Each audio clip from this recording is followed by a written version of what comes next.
এই ছেলেটি বৃদ্ধ লোকটির নাতনিকে বিয়ে করতে চায়, কিন্তু বৃদ্ধ লোকটির মনে হয় এই ছেলে তার নাতনির জন্য যোগ্য নয়। তাই সে বলে, যদি সত্যি তুমি আমার নাতনিকে বিয়ে করতে চাও তাহলে তোমাকে 3টি পরীক্ষা পাশ করতে হবে। প্রথম পরীক্ষা, বৃদ্ধ লোকটি একটি হাতুড়ি তুলে নেয়। সে সেটিকে ঘুরিয়ে তার সমস্ত শক্তি দিয়ে লক্ষ্যবস্তুতে আঘাত করে।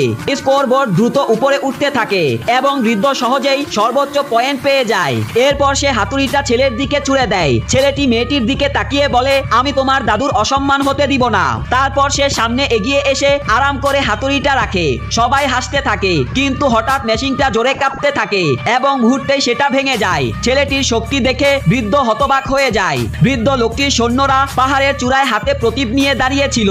বৃদ্ধ লোকটি ধনুক তুলে লক্ষ্য স্থির করে এবং তীর ছোড়ে। তীরটি সোজা প্রদীপটিকে ভেদ করে চলে যায়। এখন ছেলেটির পালা। সে ধীরে ধীরে তীর চালায়। তীরটি সৈন্যদের মাথার উপর দিয়ে চলে যায়। বৃদ্ধ ভাবে ছেলেটির নিশানা ভুল হয়েছে।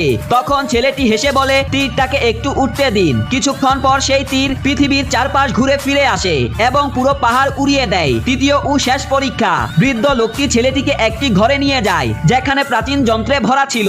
সে একটি অস্ত্র তুলে নিয়ে বলে, যদি সত্যি তুমি আমার নাতনির যোগ্য হও তাহলে আমাকে যুদ্ধে হারাতে হবে। তারপর সে বলে, তুমি নিজের মতো করে অস্ত্র বেছে নাও। ছেলেটি কিছু বুঝে উঠতে পারে না, তাই এলোমেলো ভাবে পাশে রাখা একটি লাঠি তুলে নেয়। লাঠিটা হাতে নিতেই বৃদ্ধ অবাক হয়ে নিজের অস্ত্র ফেলে দেয়, কারণ ছেলেটি অজান্তেই এমন এক অস্ত্র তুলেছে যা 1000 বছর পুরনো।